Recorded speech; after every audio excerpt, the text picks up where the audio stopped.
Om Swastiastu. Perkenalkan, nama saya Kadek Gunawan, nomor absen 8, kelas 11 IPS 1.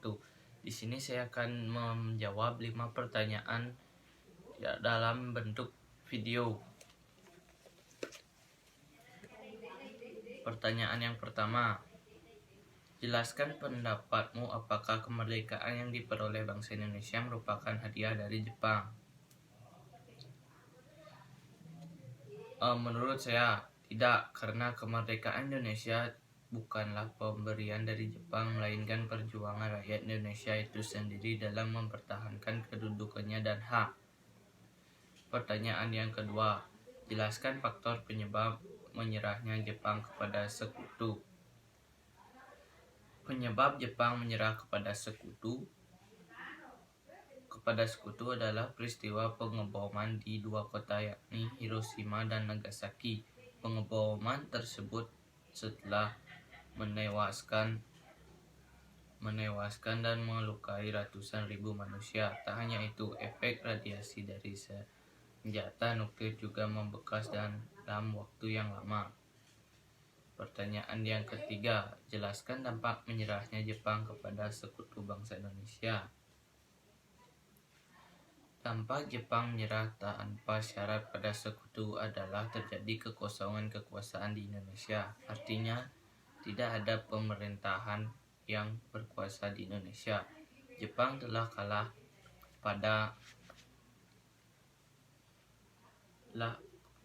Perang Dunia II dan sekutu sebagai pemenang perang belum menggantikan kedudukan Jepang di Indonesia. Golongan muda yang mendengar berita kekalahan Jepang dari radio luar negeri merasa situasi tersebut merupakan kesempatan baik bagi bangsa Indonesia untuk memproklamasikan kemerdekaannya.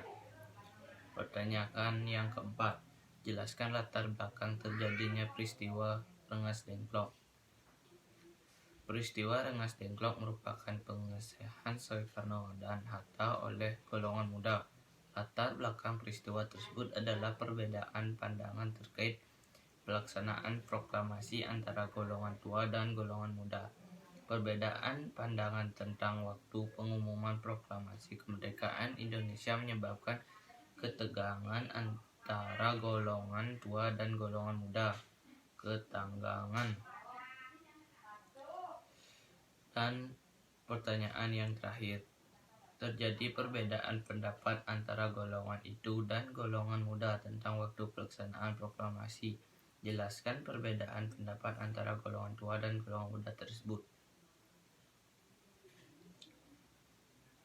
Golongan tua, Soekarno, Hatta, Ahmad Subarjo, dan lain-lain menghendaki agar proklamasi kemerdekaan Indonesia dilaksanakan dengan mengadakan sidang PPKI terlebih dahulu yang direncanakan pada tanggal 18 Agustus 1945 dengan pertimbangan mengikat kenyataannya Jepang masih tetap berkuasa dan senjata lengkap. Sebab jika kemerdekaan Indonesia diproklamasikan di luar PPKI tanpa sidang PPKI, pasti akan dicegah oleh Jepang. Golongan pemuda, Sukami, Adam Malik, Cairut Saleh, Yusuf Kunto, Wikana, dan lain-lain menghendaki agar kemerdekaan Indonesia diproklamasikan di luar PPKI tanpa sidang PPKI dengan pertimbangan, jika proklamasi kemerdekaan Indonesia dilakukan dengan terlebih dahulu mengadakan sidang PPKI, kemerdekaan bangsa Indonesia akan dianggap sebagai ciptaan Jepang dan pasti akan dihancurkan oleh pasukan sekutu yang tidak lama lagi akan tiba di Indonesia. Sekian presentasi dari saya. Mohon maaf apabila ada kesalahan kata. Saya akhiri dengan promo Santi.